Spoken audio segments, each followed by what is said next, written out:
Filipa Ramos, welcome to Basel. Welcome to Film Explorer. We are very happy to have a conversation with you about your activity as an art curator and more specifically your activity now as a curator for the section film in Art Basel together with Maria Mazzone. So probably just to start at the beginning, a question about your sort of your specialty is films in the field of art, in a sense we can say this. And so how did you feel the motivation to go deeper in this form of this medium in general? Probably, I don't know, something inspirational for you or something. How did it start your love affair with films? It started when, after training, I trained like a classical art historian, and actually I trained to be a medievalist, so not dedicated to the contemporary. And there were two sort of revelations that happened. The first was realizing how exciting it is to work with artists who are alive, which doesn't happen when you're a medievalist. And the pleasure of not only meeting them and speaking with them, but actually following the process of conceiving works and installing them and having discussions in which you feel you're part of the making of something and you can contribute to it. And on the other hand, connected to that, realizing that some of the most relevant, meaningful experiences, more intense experiences I had of encounter with artworks happen generally not in relation to artworks that manifest themselves in their physicality, let's say a painting or a sculpture, but by encounters that evolved over time. Let's say, film is a very good case, or a performance, or the feeling, the sensation of being in front of something that was evolving and that also was offering a fleeting experience that was there and then it would disappear, even if in the case of film it could be repeated.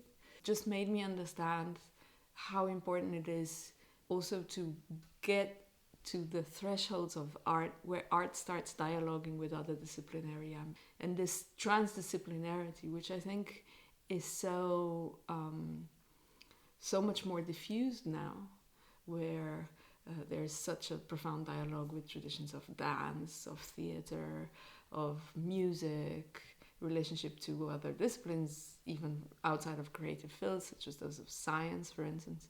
And of course, dialogues with very strong traditions of cinema appear to me very, very interesting and a very important way to move art forward and to imagine its possible configurations in our times and in the times to come, exactly through these dialogues.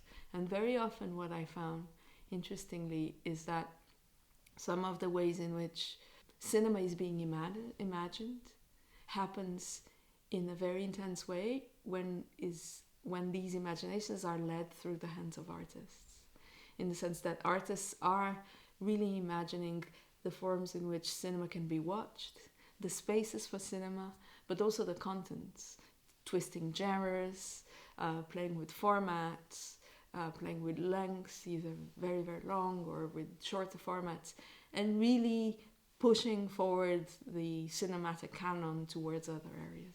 So now you're speaking about how, in a sense, art challenged cinema, but the question would be how also cinema challenged art, in the sense that the film program at Art Basel is also a very good example for this, because the films that are selected are projected in a cinema theaters or in what one says a black box. It's very black, Stadtkino Basel. And so how is your experience? Is really every film ready, in a sense, for the experience in the black box, or how do you conceive this intertwining or this intermediate space between the white cube and the black box, and how is your experience actually in Basel doing this program? I mean, cinema challenges art from the very beginning, even by relying on a very essential difference, which is one of the criteria to measure, let's say, a very silly factor such as success, is almost the opposite. We consider successful in cinema a film that is seen by a very large number of people, that is widely distributed and widely circulated, while we know that artworks rely on exclusivity, and because they are also associated with property very often, they are not that widely accessible. No? So one is about few limited editions, and the other one is about wide access. No? And this is already creating a very strong challenge. And also then we have the fact that in very practical terms, if an artist is applying for grants, for producing, for making films, they will face criteria that they're not used to facing. We've assisted for years and years in forums. I don't know how many forums in Rotterdam Film Festival I've assisted on art film producers saying, but it's so difficult for an artist to submit an application in relation to how the script will be, in relation to series of criteria that artists who are working with moving images don't necessarily have. So there are very practical limitations and challenges. But then there are also others that are extremely interesting, which is what you mean, what you say, that sometimes a film or a video that are made for an environment, that come together with a whole environment where they are conceived and thought to be presented, when they are transposed to the black box of the movie theater, they don't hold. They don't hold in terms of quality of image, of narrative structure, of relationship with spectators in terms of attention. And we know very well that there's so few cases of artists, and we always quote the same, like Steve McQueen or Sam Taylor Wood and the few excursions that she did, and these couple of other people, Douglas Gordon, Filipa Ramos, when they made Zidane, who managed to cross the two worlds. No? But it's very rare, because it's still very much a challenge, and cinema still is very much connected. Even author cinema or even art house cinema still very much has to obey specific criteria in terms of length, in terms of narrative, that art cinema struggles with. I find that sometimes digital platforms, for instance Mubi, are being more accommodating and more capable of receiving works that are made by artists. For instance, there's a young African-American artist called Martin Sims who recently had a film on Mubi called African Desperate, which was quite incredible. And so I find that sometimes there's these in-between platforms that are not the grey room of the museum nor the black box of the cinema, where artist cinema can be distributed, be circulated, be accessed. But still, it's very, very hard. We almost see the opposite, like incredible filmmakers like Apichatpong Verzetekul, who manages to do both. Ben Rivers, I don't know. But otherwise, cinema imposes very big challenges, and cinema goers, cinema viewers are also very important judges in relation to their expectations of what a film should be or should not be, and how they respond to an art film. Before coming now to the the Art Basel film program, because you mentioned the question of distribution, the question of spreading of films not just on the classical cinema theaters or in art spaces, but also on platforms. I mean, you are one of the founders of Vidrome, so an online platform showing art films, video art. And so was it your motivation also to open to these other screens, this other way of screenings? Because of course, through this platform, people, after seeing film on the tablet, on the computer, or probably also in very, very good home movie condition. So was this? How was the motivation for you to start this project? And so it's funny because the motivation comes from a desire and an invitation of the founder and then editor of Mus magazine, Edoardo Bonaspetti, who had this idea of creating an artist film festival in Milan, because Mus is based in Milan, Edoardo is from Milan, and he proposed to a couple of people, Andrea Lisoni and me, to think about a film festival in Milan.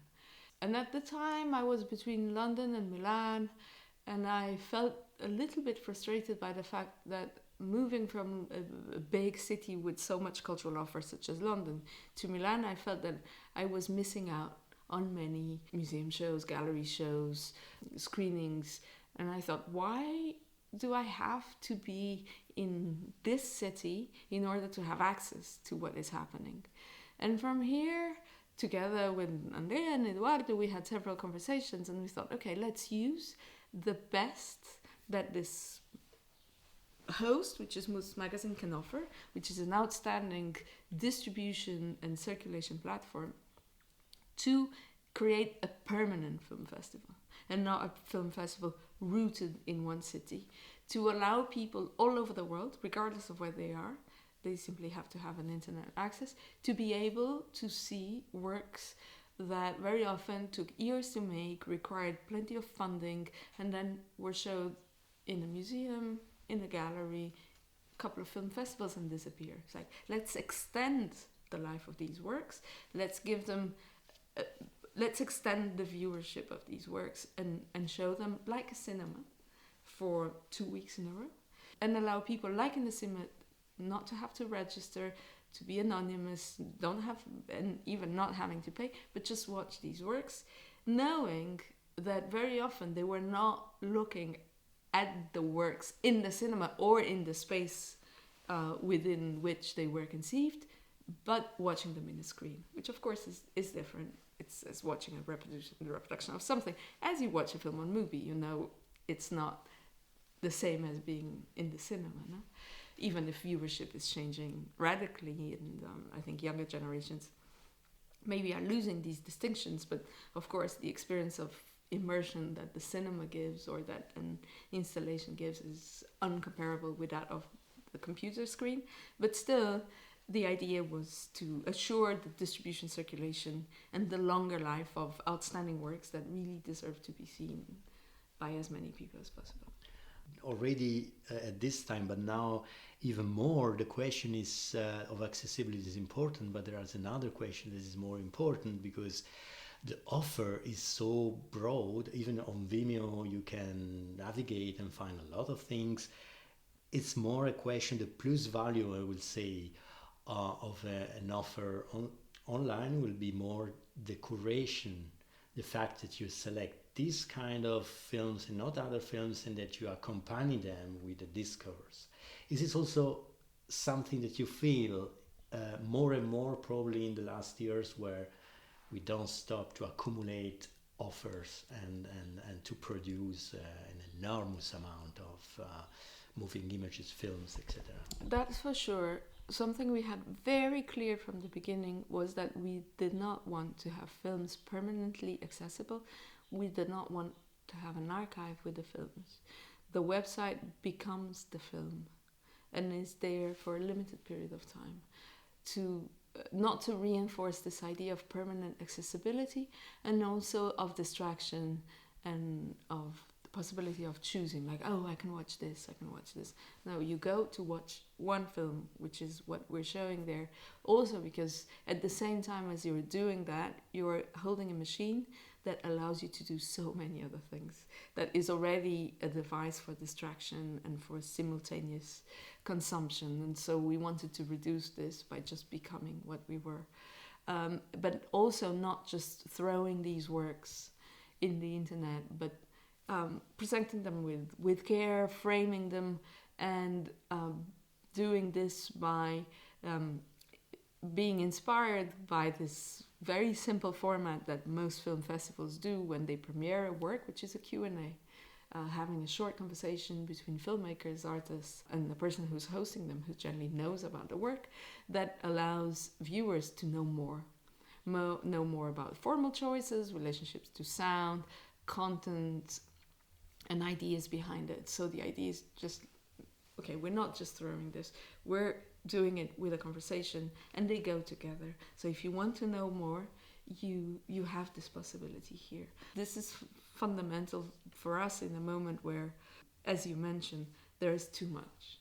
There is too much information, there's a huge excess, and we suffer from this excess of possibilities, and so try to create a place and a relationship between text and image that supports concentration and dedicated looking. Back now to Basel, to Art Basel. Your role as a curator at Art Basel Section Film is very special because, of course, you can choose and pick up films from the galleries, what the galleries bring. So the first question will be about how are the rules of this game. I mean, in the sense, how much can you select? How much your role of curator is a selecting role, or how much should you more accompany them and create a discourse for them? So, of course, film is a sector of Art Basel, and therefore is in close relationship to the galleries that take part in the fair. This doesn't mean, on the one hand, that there can't be works that are not connected directly to some of the galleries on the one hand, and on the other hand, that there can't be a dialogue between the film curator, myself in this case, and the possibilities of what is being shown. So what I generally try to do every year is to devise a wish list or a strategy in which I map what is being presented, what has been made, and I approach the artists or the galleries and ask them if they would be interested to submit them. And so this allows me to build a program. On the other hand, every year I have surprises with the submissions that the galleries present. And this is extraordinary because it also allows me to discover incredible works that otherwise I wouldn't have known they existed. A good example this year, a program of short films on Saturday that are all gravitating around the manners in which artists are working with the format of sci-fi. And all these films arrived by submission of galleries, which was incredible. So, and we will have a short film about a food delivery service in South Korea by Ayung Kim, which is made a combination between CGI and real persons acting, and a hypnotic trance film by Danish artist Lia Porsager, and a film that tries to understand the possible clashes and relationships between mysticism and humanism by a duo of artists, Gautam Ghosh and Jason Havneres. And all these films arrive by submission, and all of a sudden it's like, there is something here that many artists are trying to explore the limits of reality and creating other fictions. Could this be a wake of the pandemic in which we needed to create other worlds? I don't know, but I thought this is very interesting and makes some sense together. And it's something that it hadn't even crossed my mind when I started imagining what this program would be. But because some of the features, and something that I introduced when I joined the team of Art Basel, was to have sort of mini surveys in which on each day you go and you come out of the cinema having seen a body of work of a specific artist, and this part needs to be more curated and attended to in order to for it to happen. So I would say it's a combination between a dialogue that happens throughout the year with galleries and also seeing what is submitted and working with those materials. Probably it's the occasion also to speak about, about you, about your interest, specific interest, because between magical realism and science fiction, there is something like art and science connecting, and I know that you are, in a way, a specialist of the question around the modern human perspective. You work on this topic since several years. And is this a topic where actually science and art together, probably, I don't know, or certainly separately, can contribute in a very interesting way to open new ways of thinking. So how is your experience about the specific topic of modern human perspective concerning the joint venture, I will say, that could be done between art and science? I could spend hours speaking about that question. Let's say that something that really interested me from the beginning was understanding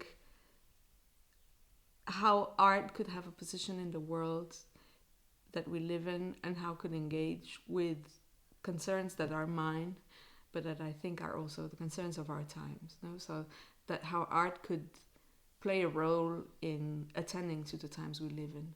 And within the multiple questions that are challenging to our present and to our future, I'm particularly engaged with aspects that concern ecological and environmental transformations. And I've been working quite constantly on understanding the ways in which artists and with the ways in which art practices are addressing and are in creating forms of empathy and forms of relationship to a world that we share with many other life forms. No? But also particularly how artists, lens-based media does this almost in a sort of triangulation where a person, a machine, and another living being become more than the individual parts, like in which a person alone couldn't have done this, a camera alone couldn't have done this, but all of a sudden the alliance between person, camera, and the presence of another element creates something that is more than just the addition of these three elements. And profoundly believing that art is a way of knowing and of relating the world as valid and as fundamental as the epistemological traditions of the hard sciences, let's say. And so these are all different variations that allow us to know, to discover, to engage the world, and to share the knowledge we have about the world with others. And that therefore it is necessary to complement these different versions of the world, because otherwise we only have one religion, let's say. And I've been doing this very specifically in the programs of Art Basel. This Worldlings program on sci-fi is the first time we're developing it. For the past 2 or 3 years, I've done a curated program called Solastalgia. Solastalgia is a term that means a longing for a time of a different environmental world, or sort of a grief for the state of in which the world we live in is right now, in which was actually presenting works in which artists were addressing climate change and trying to raise awareness or create special relationships with more than humans, with either animals or plants or other living and non-living beings. And for me, this ongoing investigation of the possibilities of art, and in particular of lens-based media, to engage, to make worlds, and to make us be aware of the world we live with many other living forms, is something that I'm very passionate about and that I try to bring to this program. Probably a question concerning the specificity of this topic in comparison to other topics that are very common or very popular in this moment, like the decolonial topics, or for example, migration crisis or climate change, or even the question of queerness and diversity.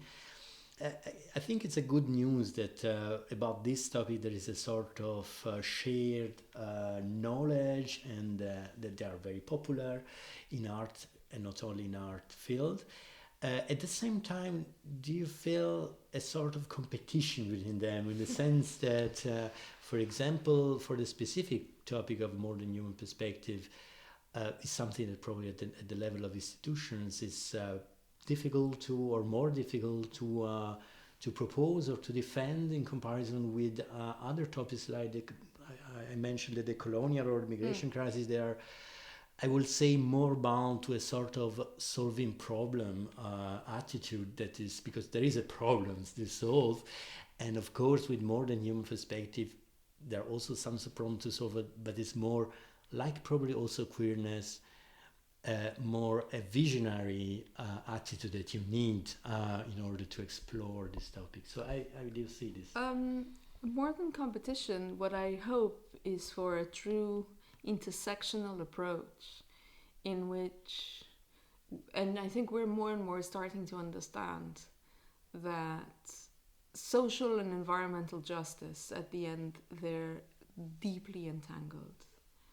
That pollution is colonialism, for instance, that the occupation of lands is basically the expropriation of nature has justified the othering of humans who were considered othered, for instance, and justified barbarity such as slavery, for instance, in very different degrees, of course. And that different civic and social struggles at the end have a common goal, which is that of emancipation of minorities. And I think that the natural world has been for centuries and centuries of Western settler colonialist mentality been reduced to the margins and has been marginalized and I see this in a very interesting way also in contact with the younger generations teaching here at the Institute Art, Gender, Nature, which in its name is already profoundly intersectional, in which these younger generations of artists, they understand that, for instance, queer ecologies are a fundamental methodology for their being in the world and for them understanding who they are, and that racial and identitary struggles go aligned with environmental struggles, and that everything is connected. No?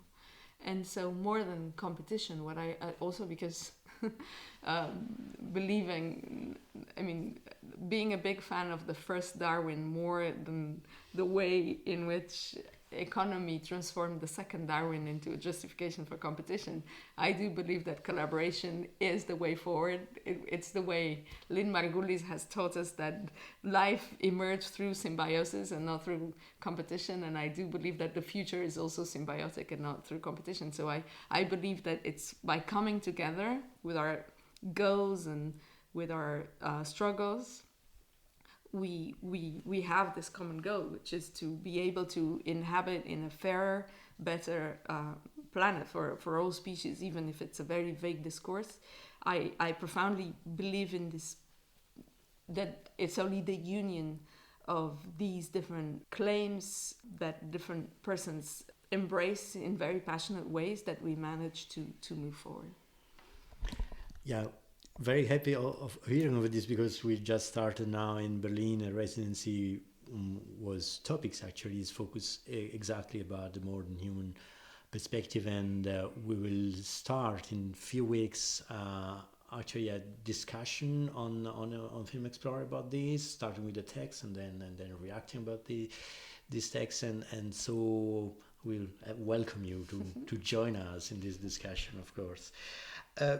Probably just to finish, back to today in Basel, you start the program with Laura Poitra's film Banner Goldin, All the Beauty and the Bloodshed. I mean, you co-curated this program also with Marion Mazzone. How is your work with Mazzone? How do you collaborate? How is the rule between you? Marion has been affiliated to the film sector of Art Basel even before my time. And she has her